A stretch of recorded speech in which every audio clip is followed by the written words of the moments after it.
of Kanchi Kailasa Sarvanyapitam Tondai Mandaladinam. He is the 203rd Emperor of the Surangi Samrajam.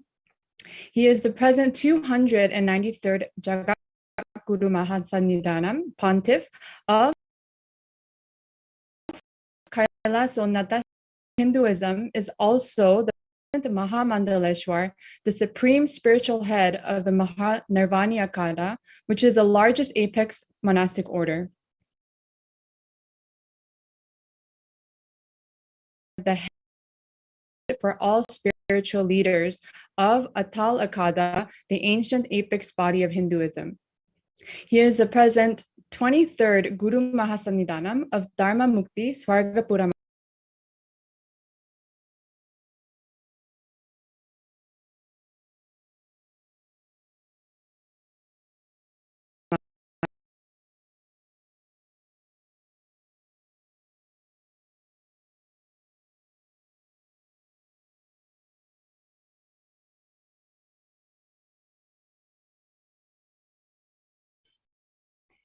And for the past 27 years of his public life, the Supreme Pontiff of Hinduism has sincerely worked to provide an enlightened ecosystem for communities all around the world. He has inspired over 30 million Hindus to revive the non-violent-based enlightened ecosystem. The Supreme Pontiff of Hinduism has launched the Minutes for Peace meditation in 2003, and since then, over 4.3 billion minutes in meditation have been recorded. The Supreme Pontiff of Hinduism has also launched the No Hungry Home Project, and 1 billion free meals have been served globally since then. The Supreme Pontiff of Hinduism has opened his monasteries as a sanctuary for thousands of families during COVID, providing multi-layer quarantine facilities with all amenities provided free of cost. On COVID-19 and multilateralism. The Supreme Pontiff of Hinduism has delivered 10,000 hours of free discourses, which have gained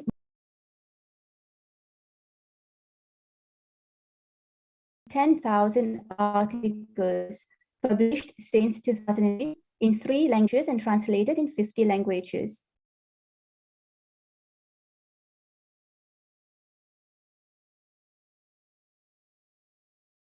In 2003, the Supreme Pontiff of Hinduism founded the University, the world's largest Hindu university, with over 1,165 million enrollments, over 2,700 courses with over 450 extended campuses in over 150 countries, and over 10,000 hours of spiritual discourses on ancient, rare scriptural manuscripts.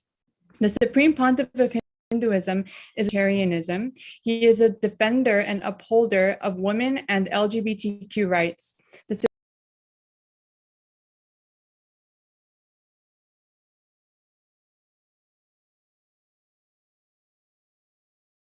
San Jose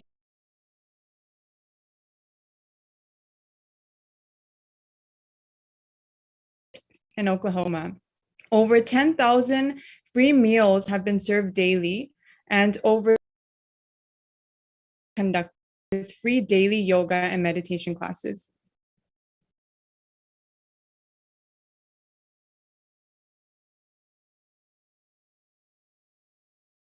On the occasion of World Children's Day, which was previously known as Universal Children's Day, as defined by the United Nations in 1954. November 20th is also an important day in history because in 1959, the United Nations General Assembly adopted the Declaration of the Rights of the Child. It is also on this day, November 20th, in 1989, that the Convention on the Rights of the Child was adopted by the UN General Assembly.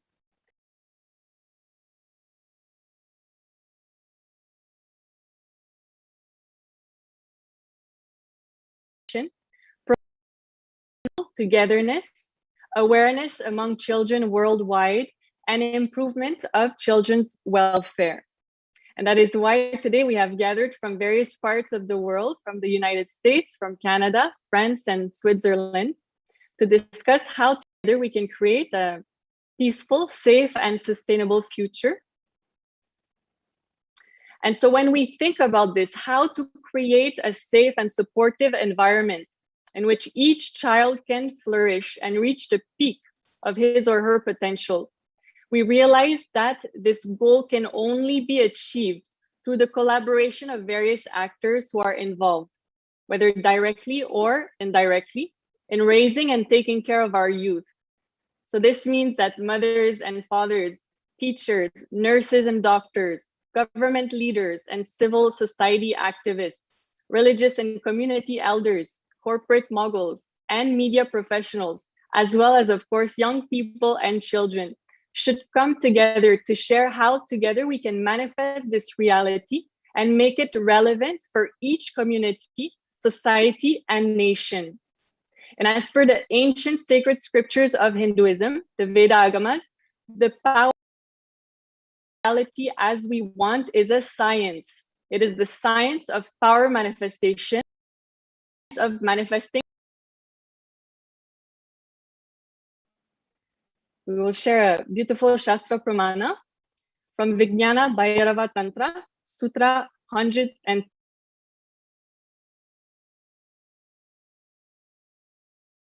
and express powers. Samimam Devi Samyak Vadamyaham Kevalyam Jayate Satyo Netrayoho Staptamatrayoho. O Devi, listen to this sacred tradition. I shall reveal it to you vividly, completely. Just keep your eyes completely wide open. Do not see or perceive anything. By simply keeping it fixed with a steady gaze on the reality within. By this,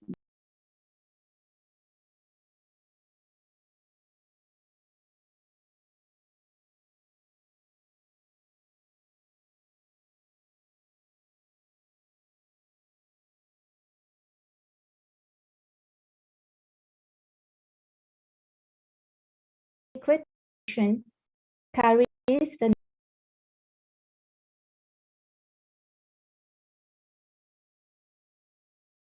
knowledge of the science of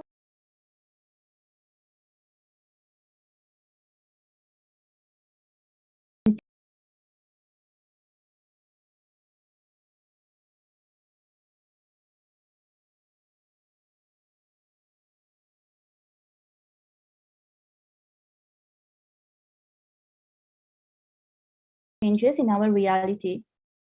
Despite these backgrounds and coming from different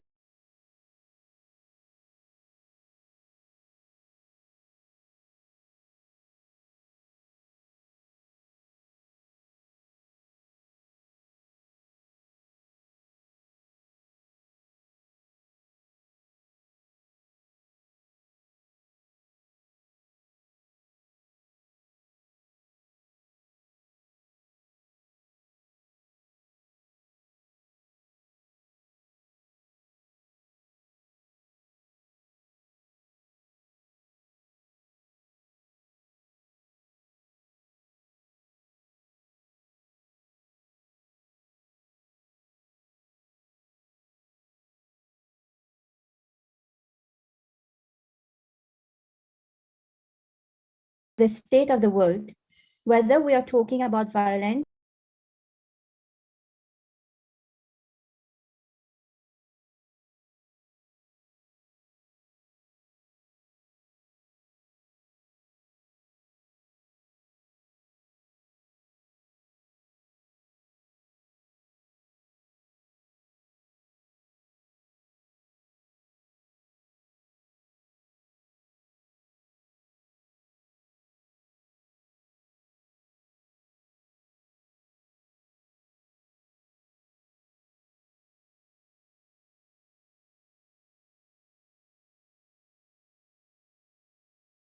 Vedas and Agamas shared with the the Supreme Pontiff of Hinduism, Bhagavan Nithyananda Paramashivam.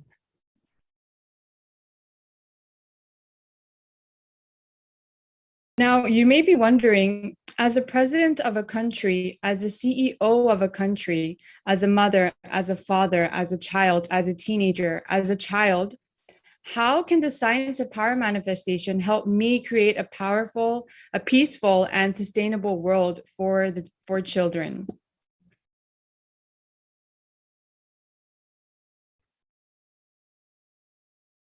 Now, during the live discussion we will be having, but let's first take a moment to understand the reality that our youth is experiencing in the modern days.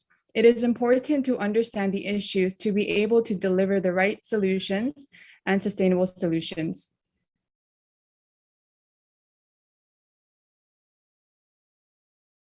What is the state of the world today? Infanticide, which is the act of deliberately causing the Asian Center for Human Rights, ACHR, released a report on the 11th of July, 2016. Female and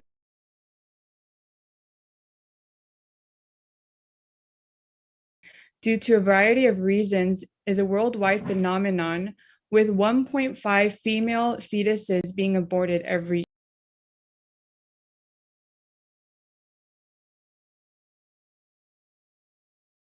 According to the World Bank, 9 million children worldwide suffer from malnutrition. According to the UNICEF, nearly half of all deaths in children under the age of 5 can be attributed to undernutrition, resulting in about 3 million children deaths a year, which mostly occur in low and middle income countries. In terms of exploitation of children on the streets, in 2003, UNICEF estimated that there were at least 100 million street children.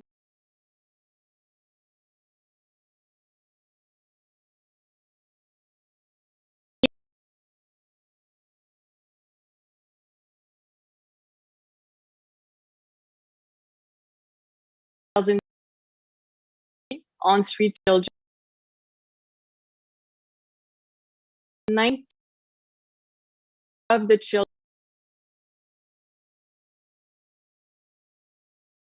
and sexual abuse. Recent studies across countries show that in all parts of the world, most street children have experienced intra-family violence and come from fragile families, lower income neighborhoods.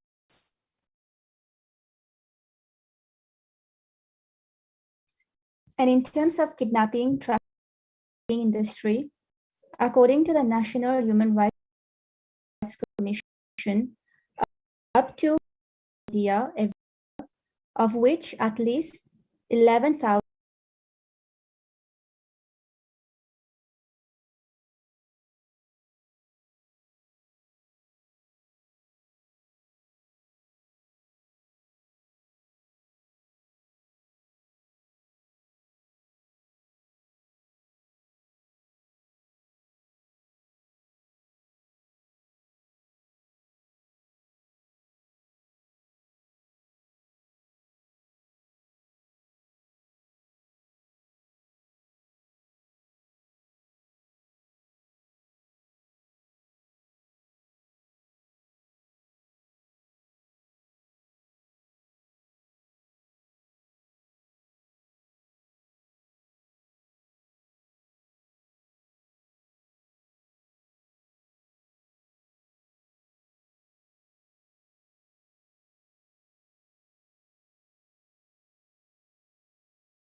or according to the UNESCO Institute of Statistics, about 258 million children and youth were out of school for the year ending in 2018. The total includes 62 million of lower secondary school age and 138 million of upper secondary age. 53% of them are girls, by UNICEF. And next is mental disorders. depression, suicide. In the US, according to a report released Friday by the Centers for Disease Control and Prevention, the rate of suicide 10 to 24 increased nearly 60% between 2007 and 2018. The rise occurred in most experiencing significant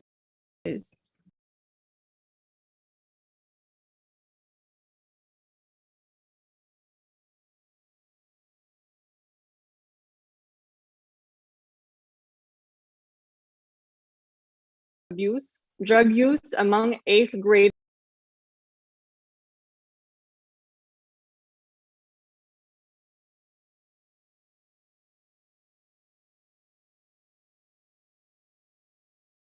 and 1.19 million 12 to 17-year-olds report binge drinking in the last month. 50% of teenagers have misused a drug at least once. 43% of college students use illicit drugs. 86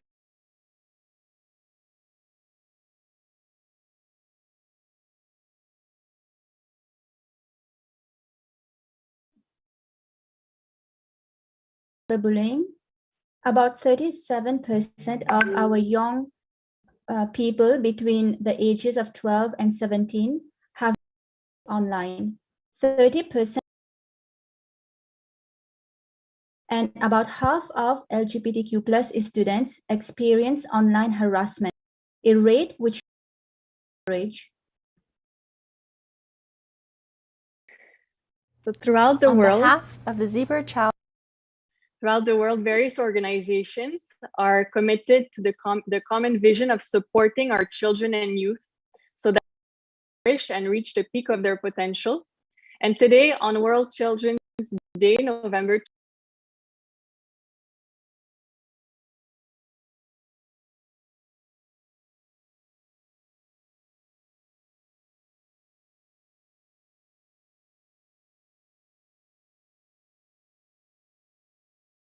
with a continuous multidisciplinary resources. We sincerely thank Amy Stubing, CEO of the Zebra Child Protection Center, as well as Clark, for creating this short video we're about to watch. Child Protection Center. On behalf of the Zebra Child Protection Center, we would like to express our gratitude to the Supreme Pontiff of Hinduism and Kailasa for hosting this panel discussion on World Children's Day, bringing dedicated organizations, communities, and individuals together to discuss how we can create a peaceful, safe, and sustainable future for children around the world. We look forward to learning more about Hinduism and about the authentic Hindu education system. Next, my colleagues Brooklyn Mondor and Kimberly Clark are going to share a little bit more about the Zebra Child Protection Center. Thank you. The Zebra Child Protection Center is our community's response to child abuse. Since 2002, the Zebra Center has been committed to keeping children and youth in our community safe, and we aspire to create a future where every child and youth is heard, respected, and safe from abuse. We can't do this important work without the support of our caring community members. In 2002, 2,844 children and youth shared their story in a safe place where they were heard, believed, and supported. We work closely with our multidisciplinary partners to create an individualized support plan for every brave child and youth that comes through our doors. We are committed to being with them through the investigative, judicial, and healing process. Before the Zebra Center existed, a child or youth who had experienced abuse would be interviewed at police headquarters. Each time, telling their story becomes more and more difficult. Now, there is the Zebra Center, which is a place that welcomes children, youth, and their families who have experienced abuse from the moment they step off their elevator with a child advocate, alongside every step of the way to provide support and resources. Giving children and youth a voice builds resiliency. We see it every day. Children who have experienced abuse begin to heal, and their strength shows so often through laughter echoing through the hallways, their courage as they tell their story, and even the jokes or stories they tell us while they play or color. You may wonder why we are called the Zebra Child Protection Center. In the wild, when danger appears, zebras form a protective circle around their young. The Zebra Child Protection Center works the same way, bringing together a community of professionals to provide a continuum of support through the entire disclosure, investigative, judicial, and healing processes with customized care for each child, youth, and their family. We all have a role to play in building safer and stronger communities. It is our legal and ethical duty to report child abuse, which means being able to recognize signs of abuse and to speak up for children who haven't yet found their voice.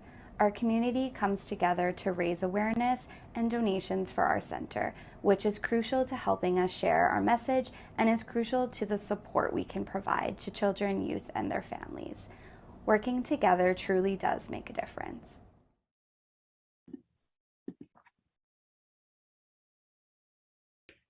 Now, we must also remain aware of the many aggravating factors which can make a distressed youth tip over the edge and enter into destructive behaviors, whether to himself, herself, or to others.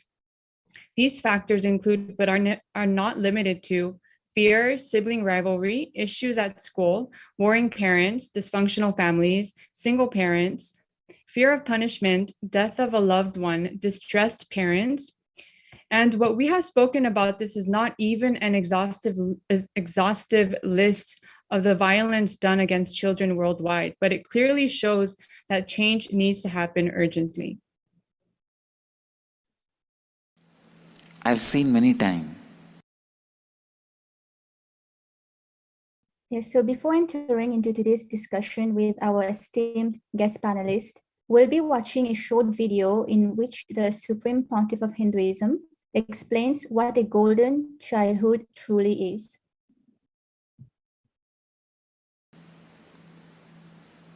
When my Gurukul kids take the elder kids take the responsibility of younger kids, immediately the amount of maturity, responsibility happens in them. That responsibility brings so much maturity.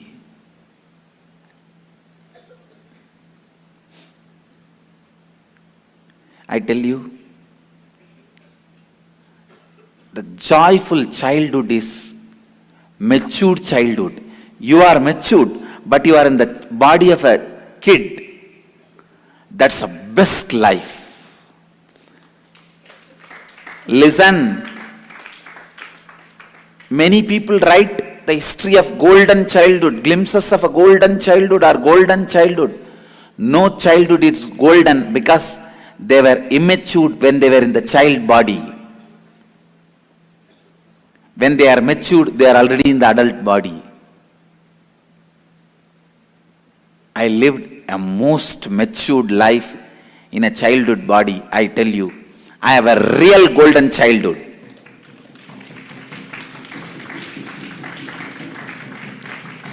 Golden childhood is child body, matured being. When a matured being lives in a child body, that's a golden childhood. You will be as innocent as kids, as enlightened as more than any adults.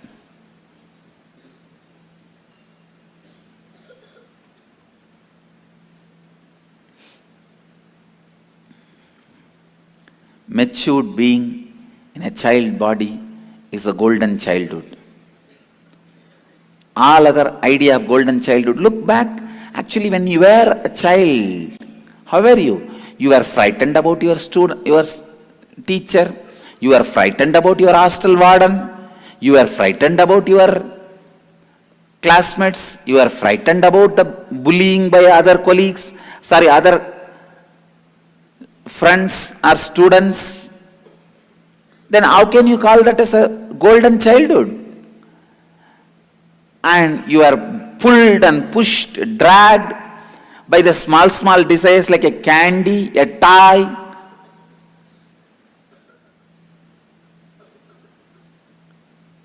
You have so much of incompletions when you are a child. How can you call that as a golden childhood? No. Matured being in a child body is the golden childhood. That is golden childhood. I tell you, I had golden childhood. I am giving the authentic golden childhood to my kids in the Gurukul.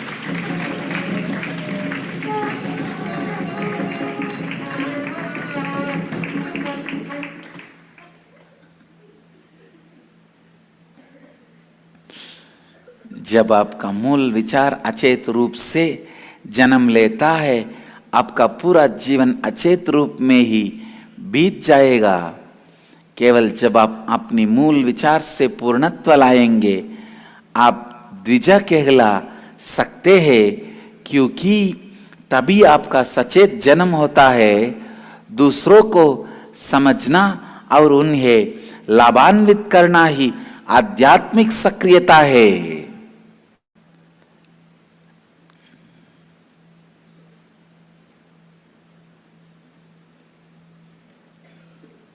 Even if you carry one powerlessness, your life cannot be called as golden. The normal kids have so many powerlessness. If you look back at your childhood, you had so many powerless moments. Then how can you call that as a golden childhood? No. It is only your fantasy. Your childhood becomes real golden childhood when it is full of powerful moments, no powerlessness. And I give this as a command to all my Gurukul kids. Understand? No powerlessness any moment of life. Okay? No powerlessness.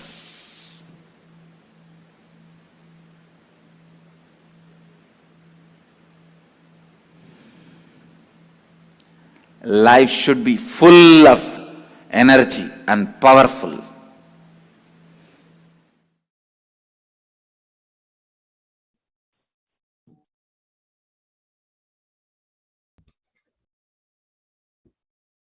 Such a beautiful video. So the beauty of the Vedic education system and its science of power manifestation, which is being revived on a grand scale by the Supreme Pontiff of Hinduism, is that it is rooted in one of the fundamental principles of Hinduism, ahimsa paramo dharmaha. Non-violence is the highest virtue.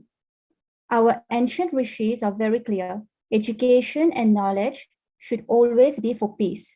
That is why before any Gurukul class starts, the Shanti mantra, the peace declaration, is chanted. From this context of peace, power manifestation is used by the initiated children, the adolescents, and also by the adults to create a peaceful, safe, and sustainable future for children. We now wish to give an experience to our viewers by playing a short video in which the Supreme Pontiff of Hinduism, Bhagavan Nithyananda Paramashivam, will be guiding all of us into reciting the Shanti mantra. We invite everyone to chant along.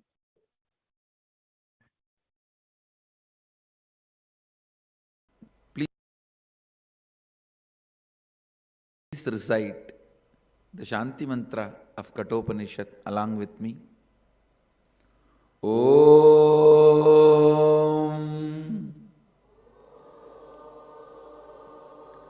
Sahana Bhavatu Sahano Bhunaktu Sahaviryam Karavavahai Tejas Vinavaditamastu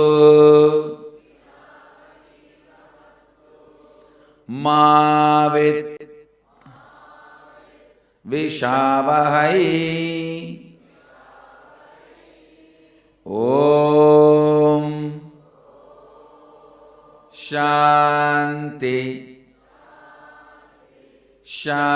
Shanti. Shanti. This verse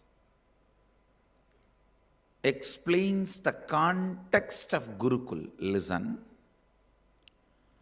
This verse explains the context of Gurukul. Gurukul means, the literal meaning of the Gurukul is Guru's home. Please understand, in the Hindu tradition, family is the nucleus. You demolish any thousands of number of temples, you burn any thousands of number of scriptures, as long as the family system is alive, we will stand back. We will come back. Because Sanatana Hindu Dharma values are transferred through the family tradition, the Gotra.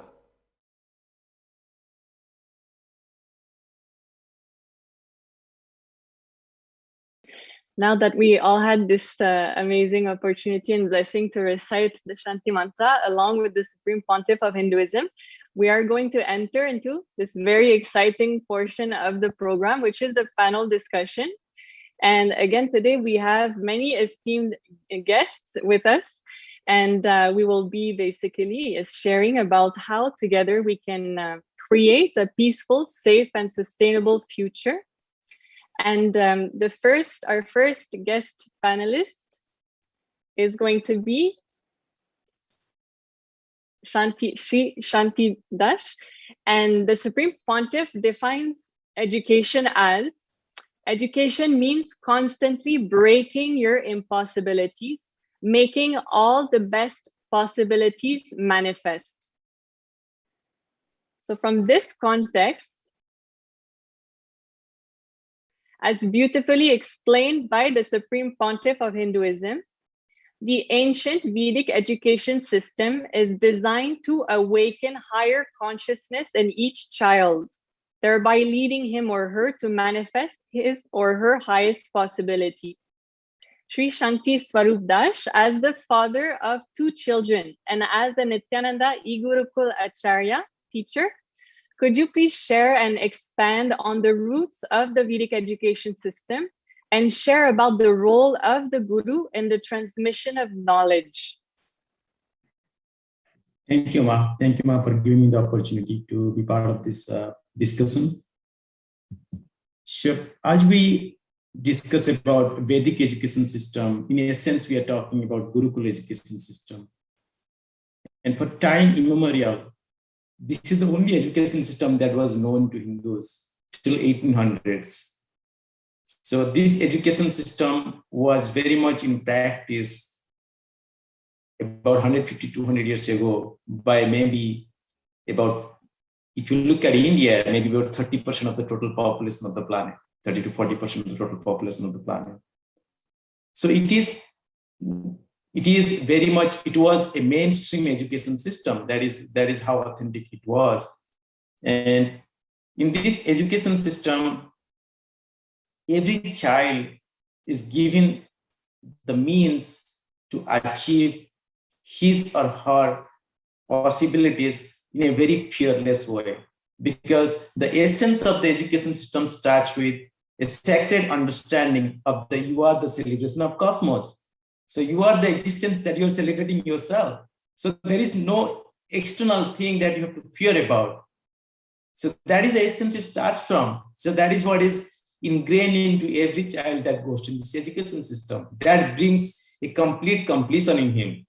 So when he is completely fearless, whatever is manifesting out of his comes out of that fearless joy. And just to give you an example, today I just read an article. I just came across an article. One of the Susruta is one of the premier institution in Australia they declared Sushruta as the father of medicine. Sushruta is a 10,000-year-old rishi, father of surgery. He's declared as father of surgery. He's a 10,000-year-old surgery. And 10,000, Sushruta was maybe 10,000-year-old back. He was a rishi who is attributed to the father of the surgery. That is the kind of individuals Gurukul produces. And even if you go back recently, you will find a lot more instances. Aryabhat, the father of calculus, that you can think of. He also went through the same Gurukul education system.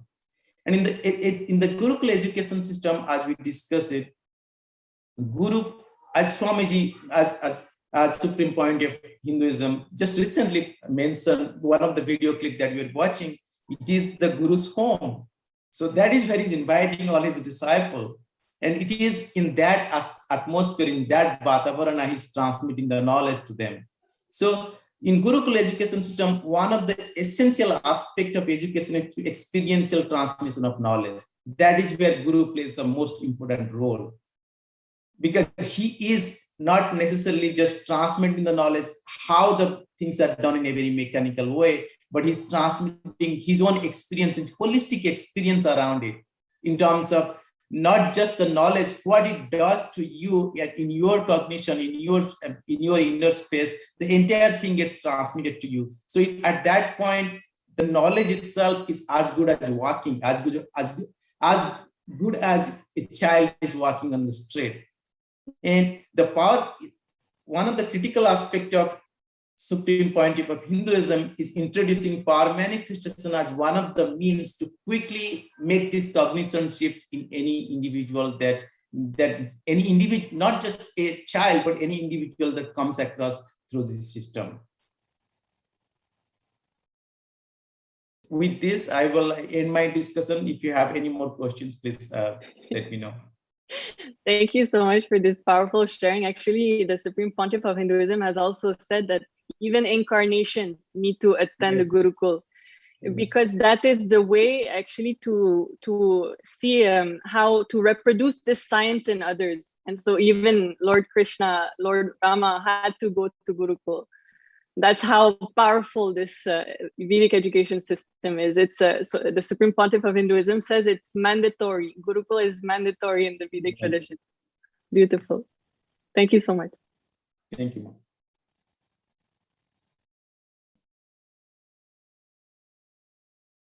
So the next question is to Ma Stephanie. The power of creating a conscious will to manifest the reality as we want is a science of Hinduism. Nithyananda Ma Stephanie. So as a neurocognitive scientist from Switzerland who has done research on meditation, and as a Nithyananda Gurukul Acharya teacher, and as a mother, could you please share how the Gurukul lifestyle is rooted in the science and how, based on scientific facts, the ancient Vedic lifestyle is necessary to create a peaceful and sustainable future? Yes, sure, Ma. Nithyananda, everyone. So let's have a look at it. What happens in the Gurukul in the first place? So basically, what the Supreme Pontiff of Hinduism just also stated in the video that we just have seen, it is the home of the Guru. Who's the Guru? The Guru is the one who brings us back into the light. And being in the home of the Guru means that we are connecting with our highest potential, with the highest energy, and with the highest expression of ourselves. So for the Gurukul by itself, and in the context of sciences, it means when we look at the different practices that we have in the Gurukul, for example, yoga, meditation, puja, lots and lots of powerful cognitions. Of course, the power manifestation, which was mentioned already, which is an essential part of the Gurukul, and being initiated and guided and supported by an enlightened being. This is something that is very, very crucial and important at this time. And it is it's the only way for us to survive on this planet to connect with the divine and to express this here on planet Earth. So when we look at it, what happens in the Gurukul and what it means scientifically, of course, the whole Vedic science is the oldest science on this planet. And the nowadays science is just grasping and starting to understand what this science that has been on this planet for thousands and thousands of years is capable of. So let's look at the different aspects. I mean, there is a lot of research in the yoga and meditation field out there. When you just look at the common scientific platforms like PubMed, if you search for articles, you find immediately just with the word meditation, over 8,000 articles. You find over 6,000 articles about yoga research. There is a lot out there already. And so we know already, and science have shown many times and times again that meditation and yoga is good for us. And of course, also good for our kids. So, but what comes on top of that in the Gurukul, it is the connection to the Guru. And it is the connection to the divine energy and to our highest potential. So as Shantidas just mentioned, and we have heard before, to create whatever we want is our highest potential. To be whatever we want and what our highest potential is the highest expression that we can have. The Gurukul supports that in many, many ways. So one of the essential is, of course, the connection to the Guru. And this we practice in the Gurukul through many ways, through the power manifestation by itself when the divine flows through us. Scientifically, we would look at, of course, first of all, the body, the brain, and maybe the energetical system. And science could show that the initiation by a master leads to a huge flood of energy through the whole body and into the brain, which is the awakening of the Kundalini Shakti, the cosmic energy. When this floods the brain, all sorts of parts of the brain get awakened, and they also come into their highest or higher potential. So many parts of the brain get awakened, healing energy floods the whole body, and we come into our potential. The DNA gets awakened, and many studies have shown that also.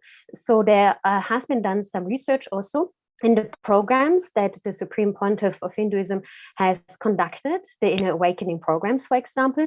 There have been many studies and research done in that direction that it could be shown that the brain really gets activated, the DNA gets initiated and also activated more.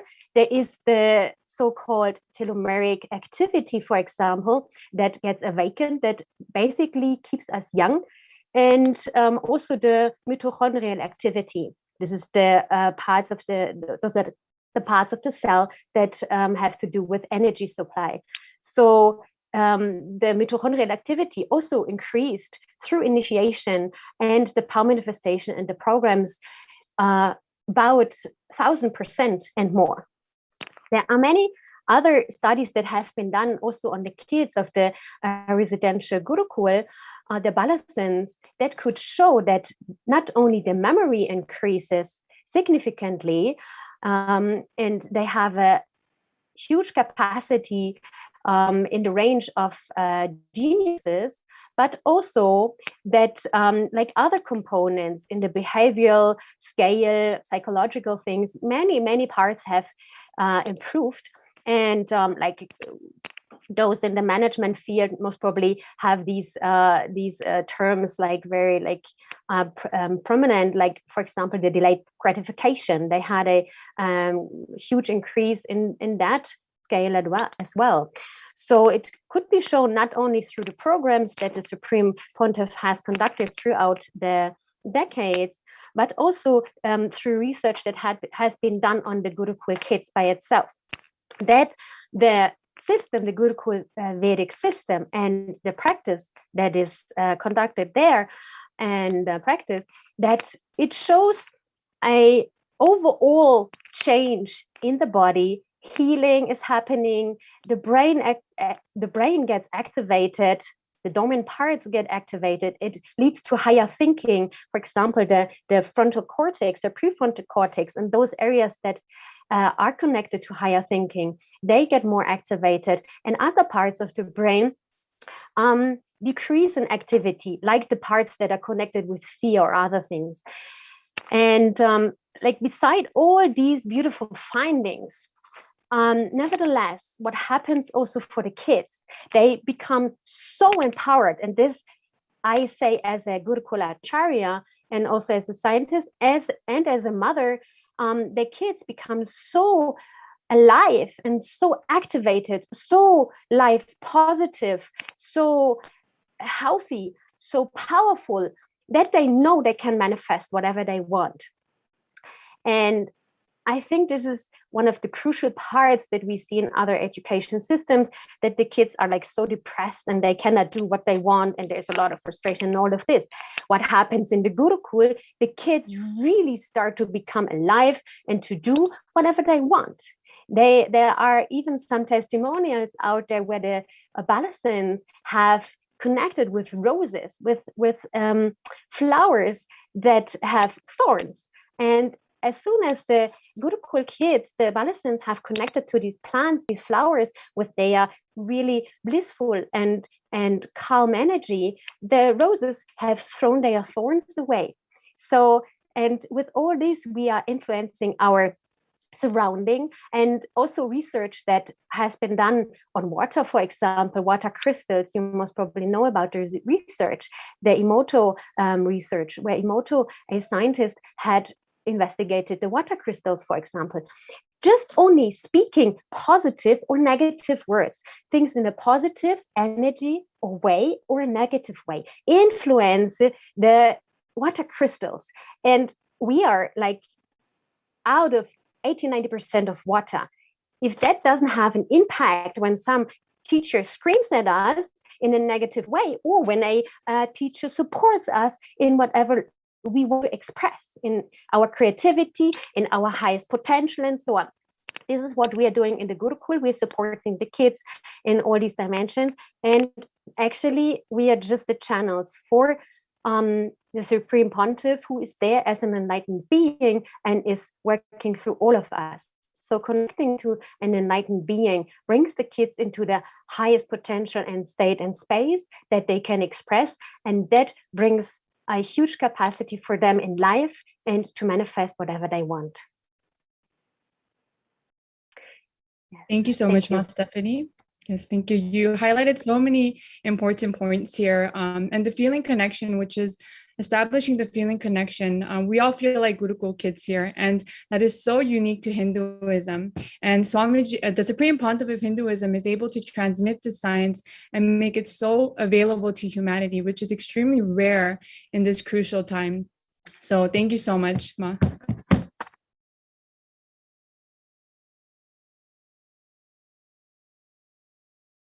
Yes. Our next question is for Ma Nithyananda Ma. As a primary school teacher from Calgary, Alberta in Canada, as the Nithyananda Gurukul Acharya, and as a mother, you have had many opportunities to witness and experiment with various education methods, and you're able to directly witness its impacts on children on a daily basis. What is, in your opinion, the importance of specialization of the Gurukul education system as opposed to generalization, and how does it impact children and the world? Nithyanandam, thank you. So I'm going to continue a little bit of what Ma Stephanie spoke about when regarding specialization versus the generalization within the education system. So if we think first of all about what the Supreme Pontiff of Hinduism says, he says that it is the primary goal in the first year of of every child in Gurukul is to know your Swadharma. It's to know what your purpose is, understand your uniqueness, understand how you fit with the whole, understand your flow. So once a child knows that, it's like unleashing or just allowing their potential to flow. So whatever genius is within them can express. And it's a matter of simply giving initial initiations and allowing the child to specialize in their uniqueness and sharing that with the world. Whereas if we look at something that's more generalized, a child may enter the school system not necessarily having an idea of who they are, having different ideas, and then entering a system where, if it's more of an Macaulay type education system where we have like more of a product and based goal, like you need to do this, you need to do this, you need to do this. They don't necessarily have an understanding of who they are. And then that energy is blocked. The Supreme Pontiff of Hinduism relates that to being like a dam. Suddenly that energy is cut off. And so, they don't necessarily experience or express that vibrant energy, that creativity. And then what I witness as a mother is, as they're going through the education system, they don't have that understanding of who they are. Suddenly they're in high school or going into university, and they don't know. They don't know what to do. They don't know what's next. They don't know to turn in. They don't know that they have, that power within them, that power of manifesting. And like Swamiji says, you can update the download if you want to, manifest or create or specialize in something else. You always have that power. So I think that's why we see, the depression rates, the suicide, all of that happening is because kids don't start off at the very beginning knowing who they are and knowing what their purpose is and their uniqueness and being allowed to express that. So, giving kids that opportunity just allows for kids to be in oneness with themselves. So there's no fighting within themselves. So naturally they'll be in oneness with the world around them and spread that. Yes, Ma, what you shared is very important. And if every child could receive this education, Gurukul education system, which is what you are doing and the panelists here are doing, even though they are not able to physically attend the Gurukul, but through the online e-Gurukul, they are able to receive the initiation of the Supreme Pontiff of Hinduism, and they are able to be empowered into. So even though, they may be attending the normal education system, but at the same time, they are being empowered with the initiation and the Vedic education and, the powerful cognition. So what you guys are doing, running the e-Gurukul is really, really important. And, we thank you all, so much for running the e-Gurukul.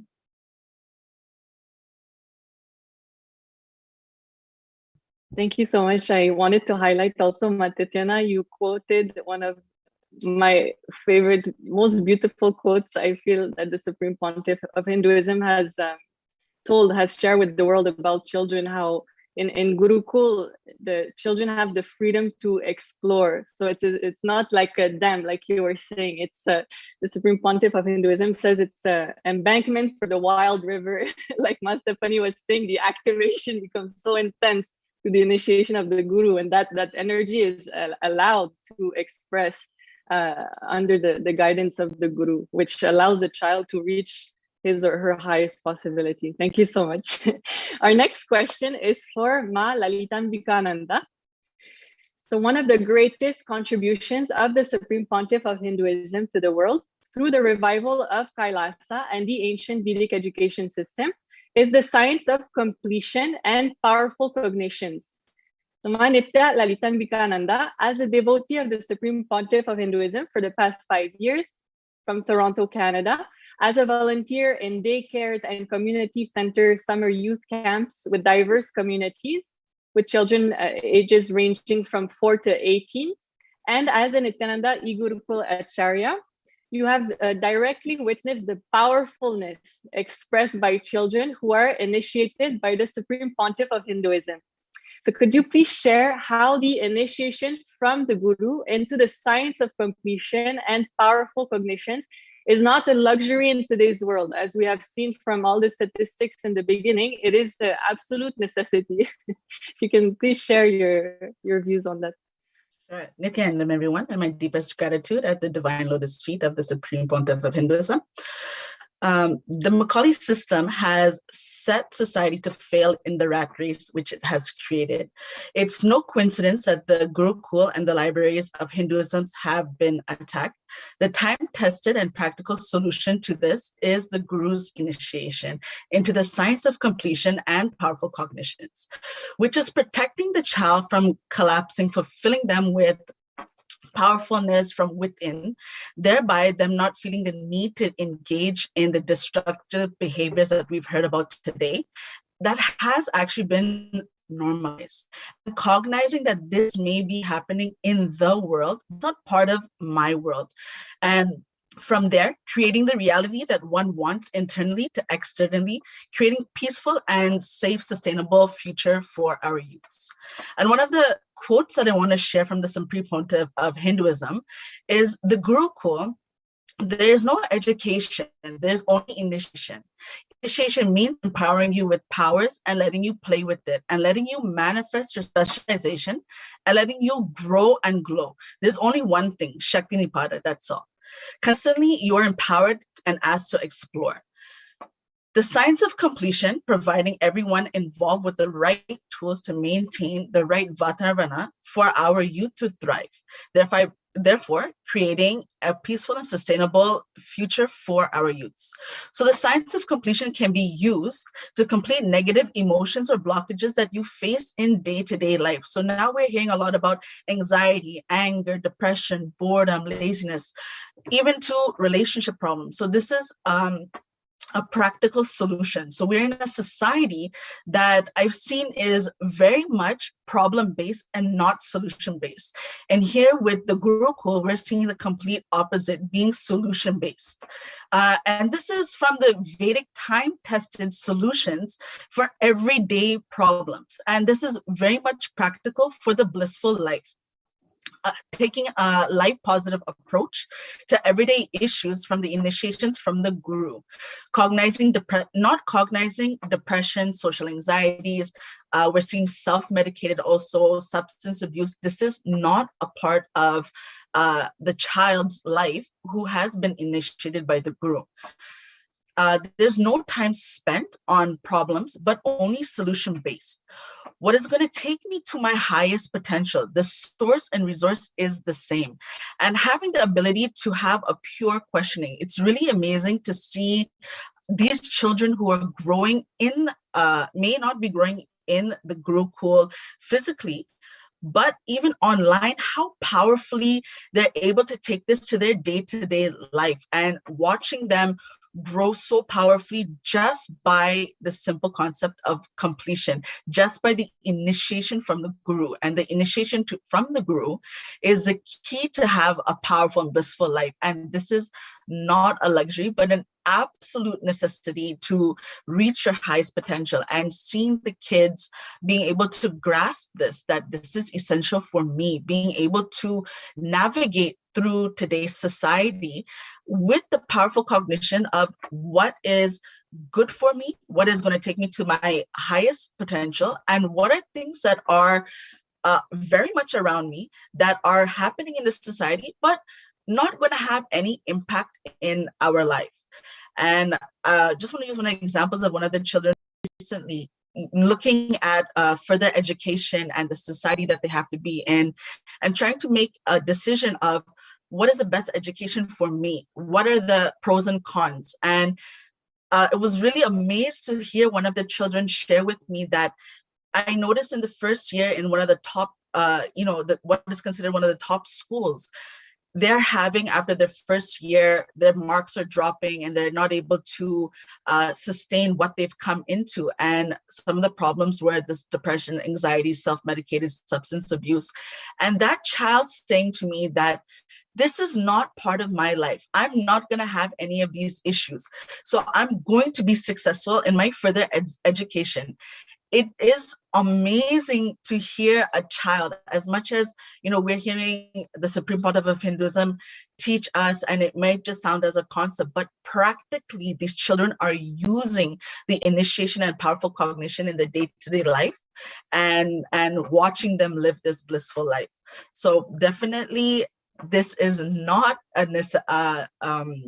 this is not a luxury anymore. It is an absolute essential for us to reach our highest possibility, for the children to reach their highest possibility. Thank you so much, Ma Lalita Nithyananda. Actually, you highlight, yes, again, very powerful point, showing how it is very practical, right? And when you share about the child knowing what they're going after, and having that confidence, powerfulness that they are going to be able to manifest it, it reminded me of the teachings of the Supreme Pontiff of Hinduism about the real freedom, the swatantra that is given in the Gurukul to. So knowing what is everything. So thank you so much, Ma.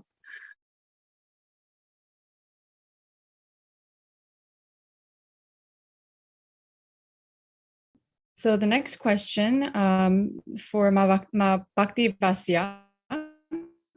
Another unique aspect of ancient Vedic education system is a traditional 64 Vedic arts, which are integrated into the Nithyananda Gurukul curriculum. Ma Nitya Bhakti Vasyananda, an ordained Nithyananda Yoga Acharya from Texas, USA, educated in the carving deities, doing deities in clay, or painting the deities. This is to evolve a brain, the completion, patience, will, persistence, where pure consciousness can reflect and mirror the neurons can happen.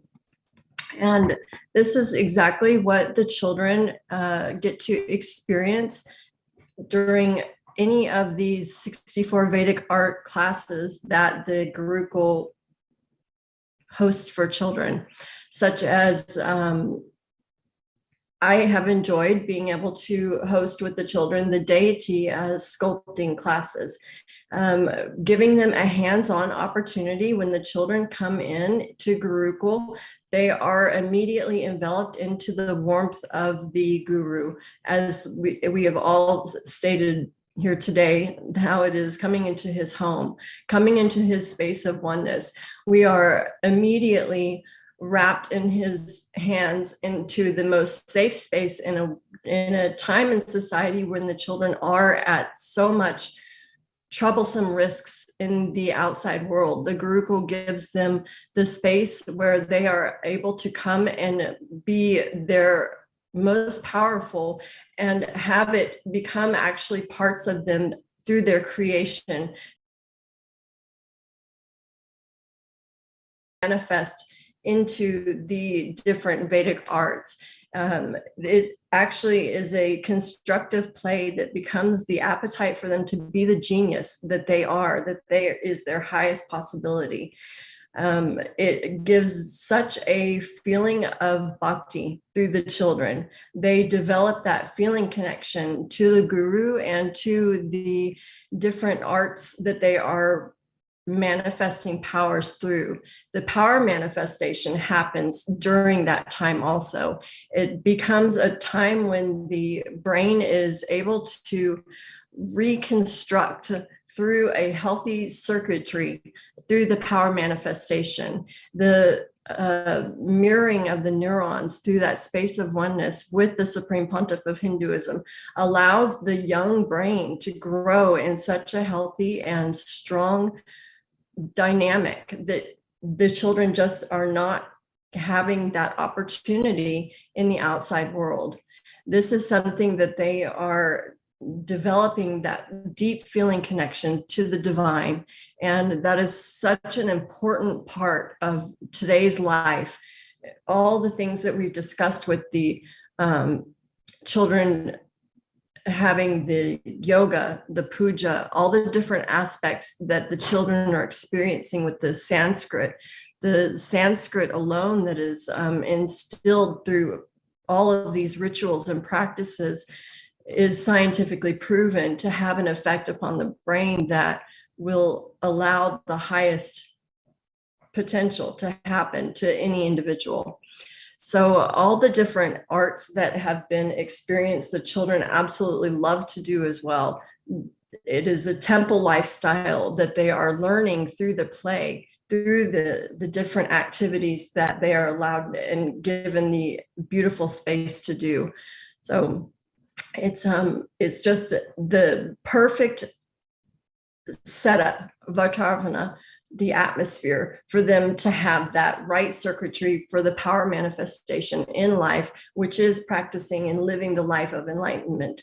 And it is giving them that golden childhood that Swamiji spoke on earlier. It is giving them that chance to manifest in more ways than one, all of the different places and people that they are around in the healthy environment through the Gurukul system. It is something that is desperately needed in today's time.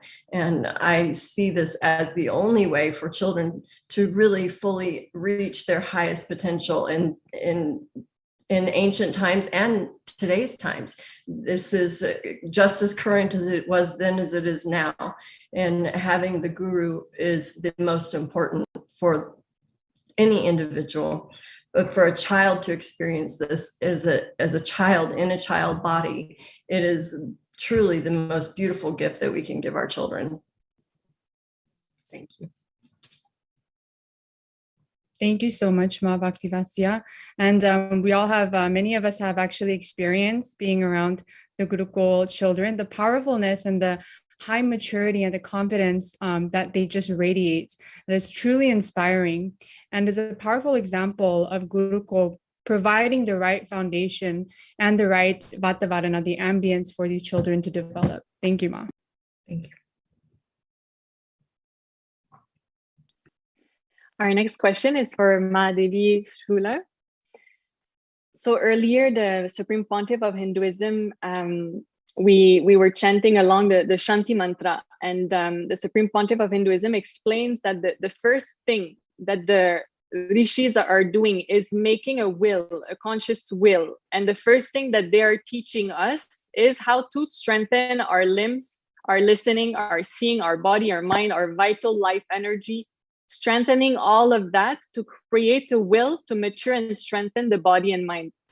And the Supreme Pontiff of Hinduism shares that for the right strategy to happen in us, we need to be informed of the basic truths. Sarvam Brahmopanishadam. Everything that exists is consciousness.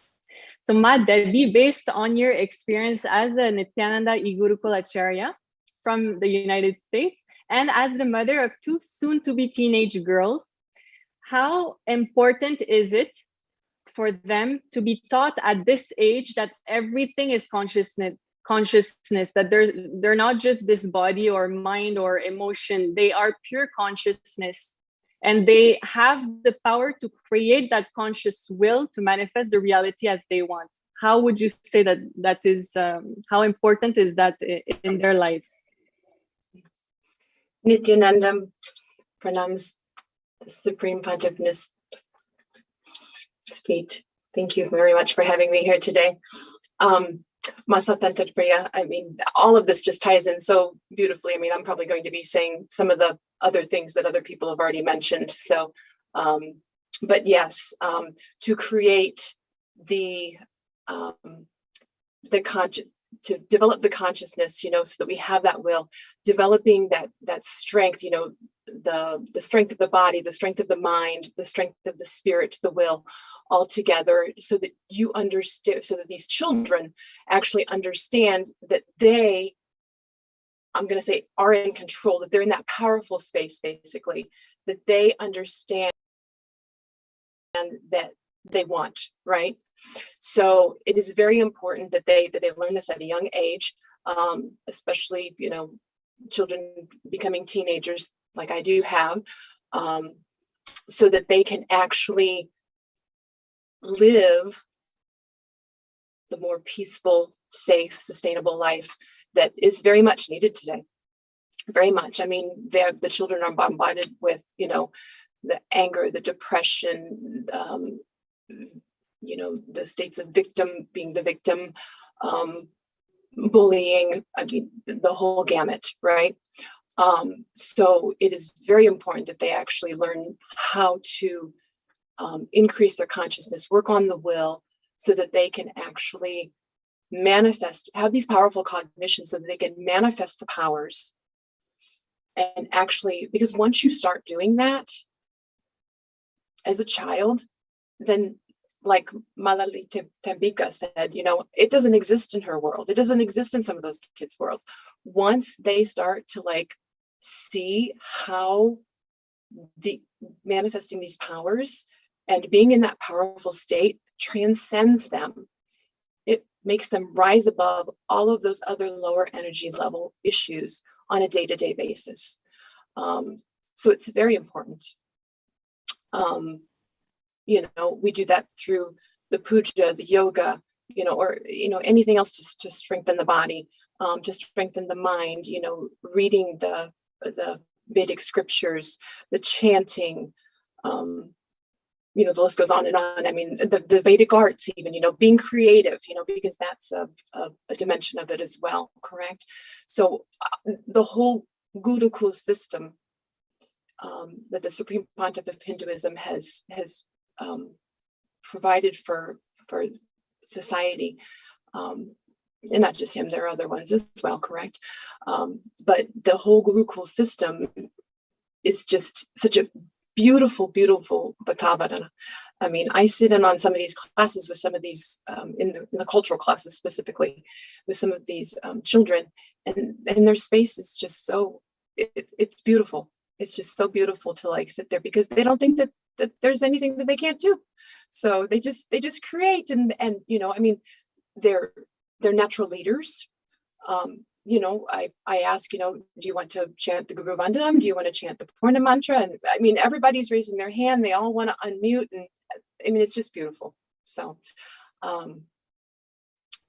thank you so much, man. I wanted to highlight a beautiful point here. You're saying that often, you know, children, teenagers are stuck, not just them, adults as well, stuck in this victim mentality, right?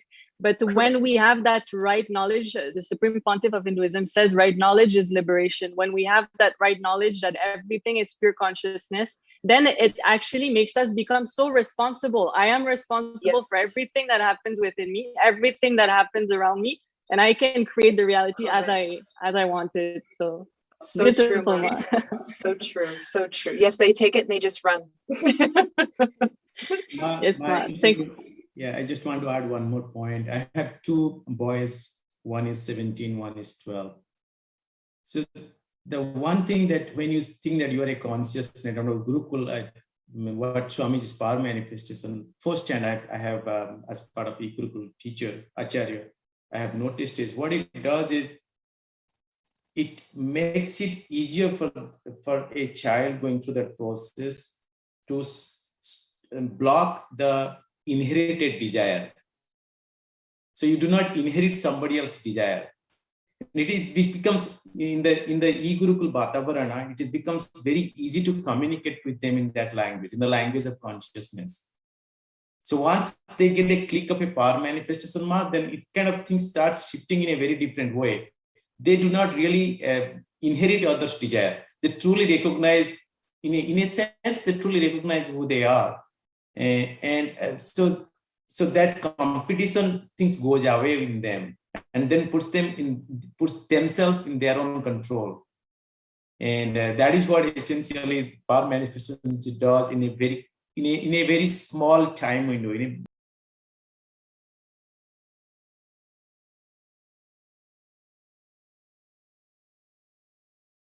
Says it's a nuclear force. Literally, it is that. It is a nuclear force, and it immediately brings out that cognition shift. Because once somebody experiences that, means I can only talk for myself. I cannot talk for someone else. You can literally see that happening within you. You can literally see that happening means I have seen it happening with my young child when I was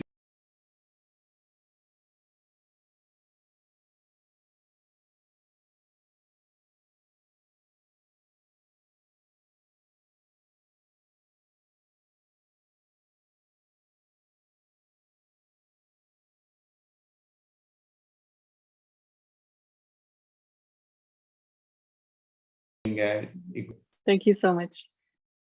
Thank you. And our next question is for Ma Shraddha Rupa, Nithyananda Ma. So when we look at the state of the world today and what children around the world are going through, as how we've seen in the previous slides, we understand that we need to find a sustainable solution that will eliminate the issues at the roots. So in this context, the Supreme Pontiff of Hinduism is reviving the science of enlightened pregnancy. So Ma Shraddha Rupa, as a certified psychologist, a former Montessori educator who worked with children ranging from the age of 3 to 6 years, and as the House of Representative of the Nithyananda Sangha in France, as Gurukul Acharya and soon-to-be mother, could you share about the importance of the work of the Supreme Pontiff of Hinduism is doing in this regard, not just for Hindus, but also for the whole humanity? Nithyanandam, everyone. First of all, I want to thank you for inviting me to this panel. I am very excited. Thank you so much to all the panelists. It was very, very inspiring. So first of all, I'm going to talk and share my experience about enlightened pregnancy. I am 6 months pregnant now. And the first thing I want to share is that for some women, it can be difficult to become pregnant. And it was my case.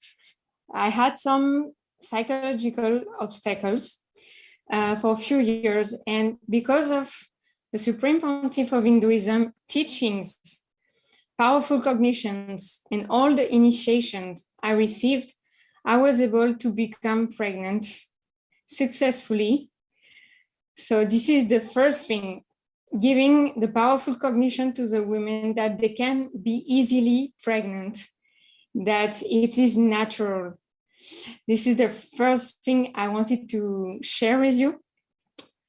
Second thing is how much all the enrichings, all the teachings, all the initiation the Supreme Pontiff of Hinduism is sharing with all of us is empowering the body of the woman to be able to hold the space of the pregnancy.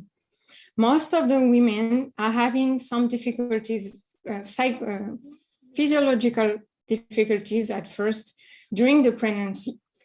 And because of this beautiful science of detoxifying the body with, for example, the Panchakriyas, the Nirahara Samyama, the taking Aritaki, taking all the Ayurvedic herbs, is strengthening the body. So today, after 6 months of pregnancy, I had 0 negative effects, 0 nausea, 0 vomiting, 0 back pain, 0 stretch mark, 0. Because of this science, such powerful science, which is preparing the body to clean itself and to be more powerful to handle the pregnancy. So this is something very important. And Swamiji, the Supreme Pontiff of Hinduism, is really reviving the Ayurvedic science to strengthen the body. And also, all the teachings from the Sanatana Hindu Dharma are really empowering. For example, completion is really helping to prepare the woman to welcome the newborn with the best mindset. And also it prepares to not be afraid for the delivery. Because I know many women can be afraid of that because especially when it is the first time, and it is my case, it's unknown. So you don't know what is it. So you can experience some anxiety, some fears, all of that. With the teachings of Sanatana Hindu Dharma, all the powerful cognitions, all the initiations, you get so strengthened. You are so self-confident with yourself. And this is the way I feel today. There is no fear. I know my guru is there for me. I know the Shaktipada is there. It means that constantly is empowering me to be very powerful and to not be afraid. And I think many, many women need that, because there is so much fear around the pregnancy, because many disorders can happen to the baby or to the woman, even during the delivery. Many things can happen. So it is creating an atmosphere of fear and anxiety, and it is affecting all the muscle memory of the baby in the womb. So the baby will carry, from the beginning of his life, he will carry these engrams, these negative engrams. And all the science of enlightened pregnancy, Swamiji is reviving, the Supreme Pontiff of Hinduism is reviving, is really helping for the baby to have the best Vatavarana, the best ambience from the beginning itself. And when we have the best Vatavarana from the beginning, after we are so complete that we will be so powerful and we will just manifest our lives. And we will not have to do all that we have to do as adults today, like completing all the patterns, all the root patterns and everything. So this is really the future of humanity. All the humanity need that science of enlightened pregnancy to be able to welcome enlightened beings, also to be able to handle like very high consciousness level of beings on this planet Earth. And we really need this kind of being to raise all the humanity, all the level of the consciousness of the whole humanity. And also the Supreme Pontiff of Hinduism is sharing many powerful cognitions on birth, how it is happening exactly. For example, the fact that the soul is entering into the body at the time of the delivery. This is something very, very important. Can you imagine if all the women in the world understood that, know that abortion could be a little bit more smoothly? I think it could really help them to understand and to go through and to digest the whole experience, I think, more easily with more consciousness, for example. And also as soon to be a mother, I am benefiting a lot from the e-Gurukul, which is such a beautiful space. Just being with the kids, with their innocence, with the way they manifest the powers of the third eye so easily, the way they just play and they just unclutch from everything is really, really inspiring me. So I really recommend all the families, all the pregnant women, everyone to join the e-Gurukul. From your home itself, you can benefit from this. You don't even have to go to India or anywhere else. You just need internet connection and computer, and that's all. And you can benefit from that. Thank you so much. Thank you so much, Ma Shraddha Rupa, for sharing. And I want to add that the mothers who go through the enlightened pregnancy deliver babies who are enlightened. And the way to check is, normally babies would be born with the fist closed, meaning that, they're coming with some karma. But the enlightened babies, their fist would usually be in some mudra, So this is the way to check.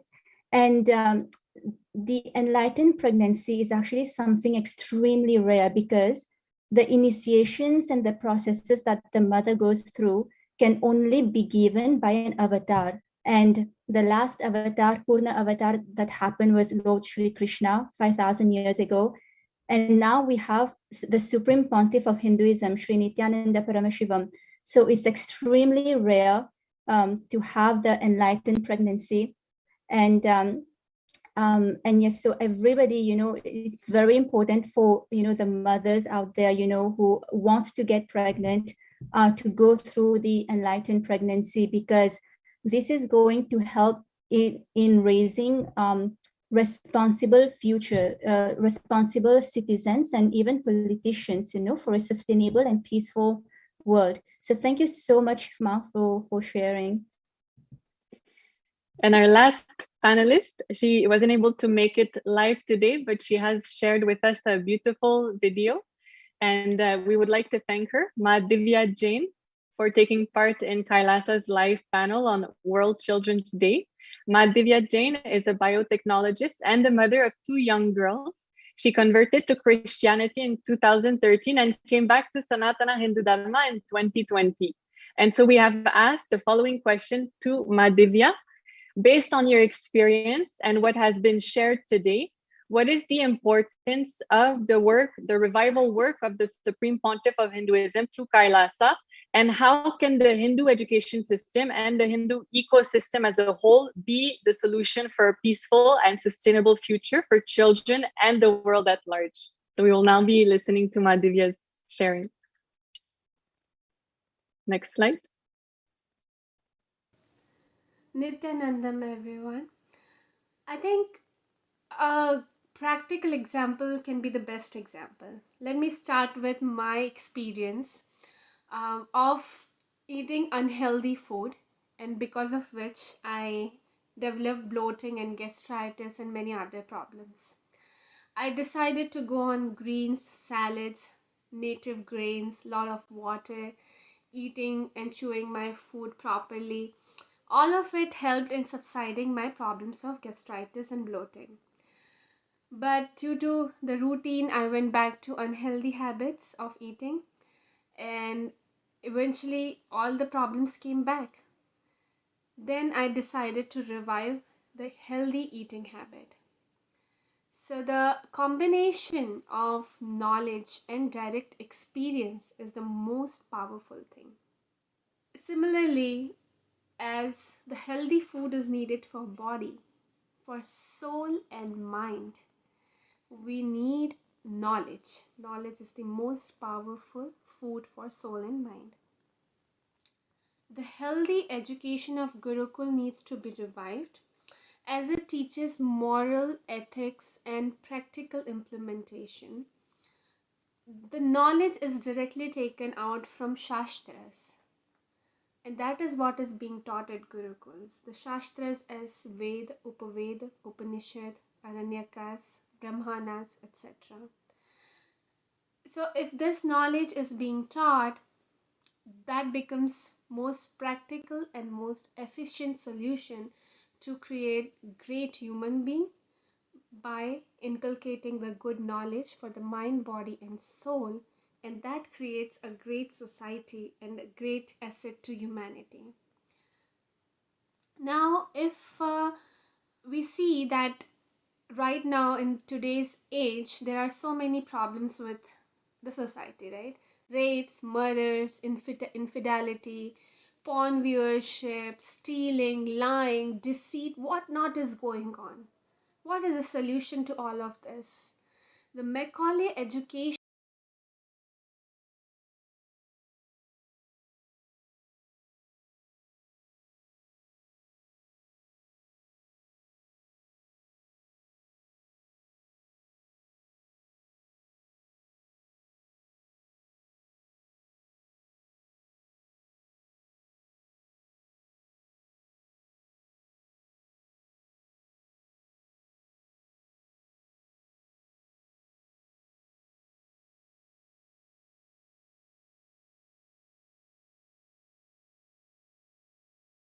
it is not based out of Shastra, it's not based on Shastra education, and that is what it lacks.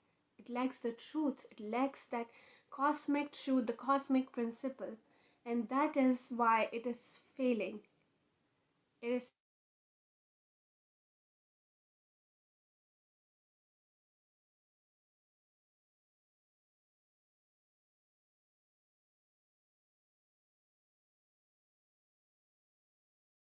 needs to be revived. The trading of Hindu ecosystem, where all the Hindus are involved and they're doing trades with each other, or in other formats like education, living, it needs to be Shastra based, and then only that we will be able to revive the beautiful humanity or the higher consciousness of the humanity that we want or that we are striving for. And thus the revival work of Bhagwan Nithyananda Parashivam is so important. And with this video, I want to thank and take an opportunity to thank you, Kailasa, for inviting me on this panel. This is Divya Jain.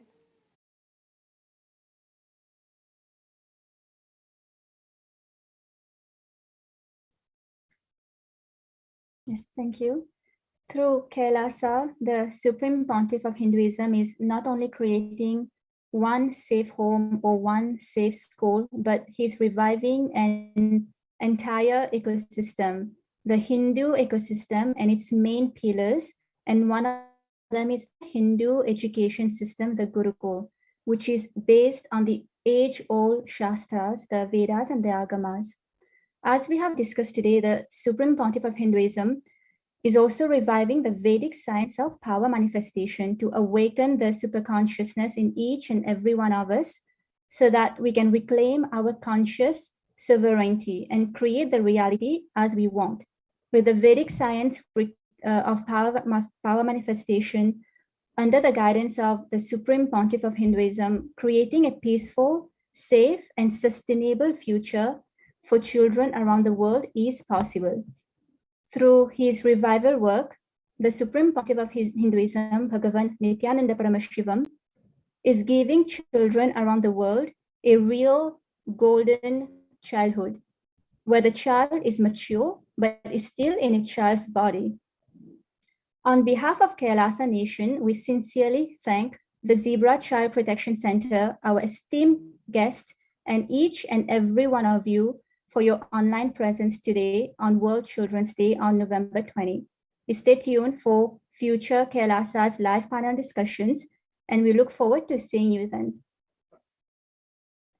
Om Purnamada Purnamidam Purnat Purnamudashyate Purnasya Purnamadaya Purnameva Vashishyate Om Shanti Shanti Shanti Hari Om Tat Sat Bhagavan Shri Nithyananda Paramashivam Padukar Namastu Om Nithyanandam.